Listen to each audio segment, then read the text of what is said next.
बाबा साहब ने जब अपना रिजर्वेशन को लेकर के, जो बैकवर्ड कम्युनिटी, मार्जिनलाइज कम्युनिटी को लेकर के उन्होंने बात शुरू किया, कई बहस हुए हैं उसमें, और संविधान का वो सदन में जो बहस हुए हैं सबके सामने मैं अलग से तो कुछ बता नहीं रहा हूँ। बाबा साहब ने जब 10 इयर्स रिजर्वेशन को लेकर के जब प्रावधान बना रहे थे, तो बाबा साहब ने एग्री नहीं किया था कि 10 साल क्यों, ये उतने साल तक होना चाहिए जब तक जो पिछड़े वर्ग लोग बराबर में ना आ जाए। लेकिन सब ने कहा कि 10 साल के बाद और जरूरत पड़ेगा तो उसको बढ़ाना चाहिए। तब उस समय बाबा साहब ने कहा, I want to impress upon you that the reservation of seats in the assemblies and the parliaments is only for 10 years, although I wanted it till untouchability was prevalent in India. Our own people who became members of the parliament on Congress tickets opposed me not to speak of members belonging to a high caste. So, thinking that something is better than nothing, I agreed that reservation may be for 10 years and secured something for our people.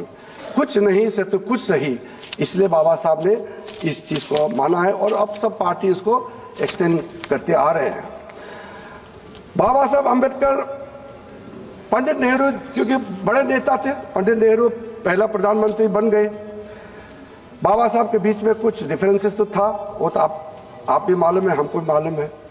बाबा साहब ने एक जो coat को मैं करता हूं, बाबा साहब ने जो कहा था, I just see the leader of the Congress party Pandit Nehru, he has delivered 2000 speeches during the last 20 years, but he has never spoken about the welfare of the scheduled caste events once. From this, you can judge what sympathy the Congress party can have for our people. When its leader is so much adamant, Pandit Nehru is always for the Muslims. ये बाबा साहब ने कहा, मैं नहीं कह रहा हूँ, मैं एक वोट अपने ओर से नहीं डालूंगा। सर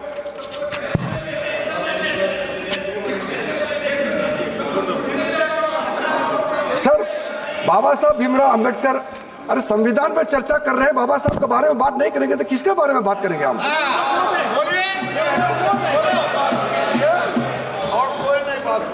रिजर्वेशन, दो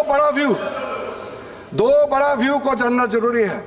purpose of reservation, sir reservation का कारण क्या है, उसमें नजरिया किसका क्या है?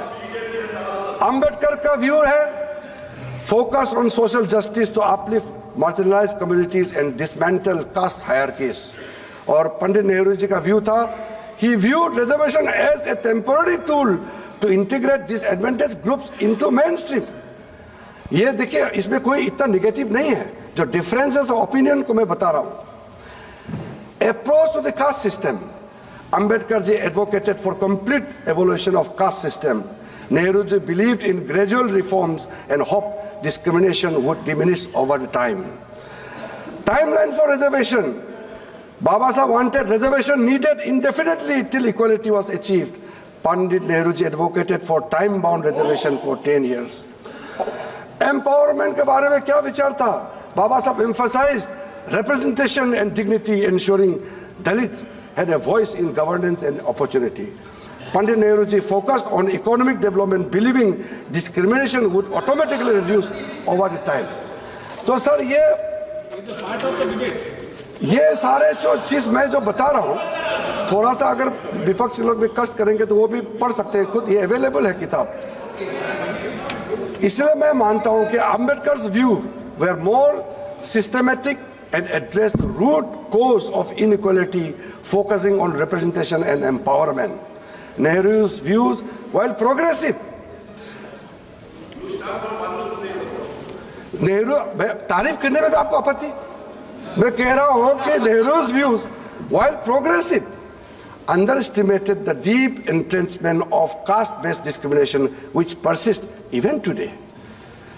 In his letter on 27 June 1961, कल हमारा कई सदस्यों ने कोट किए हैं, जो नेहरू जी ने, मैं अभी मेरे साथी कह रहे हैं कि कोट कर दो, लेकिन कल कई लोगों ने कोट किए हैं और थोड़ा लंबा है इसलिए मैं इसको स्किप कर देता हूं, और हमारा अपोजिशन के लोग ज़्यादा उत्तेजित भी हो रहे हैं। 1961 में पंडित नेहरू जी ने जब पत्र लिखा है सारा मुख्यमंत्रियों को, Nehru ji wrote a letter to all the chief ministers of the country.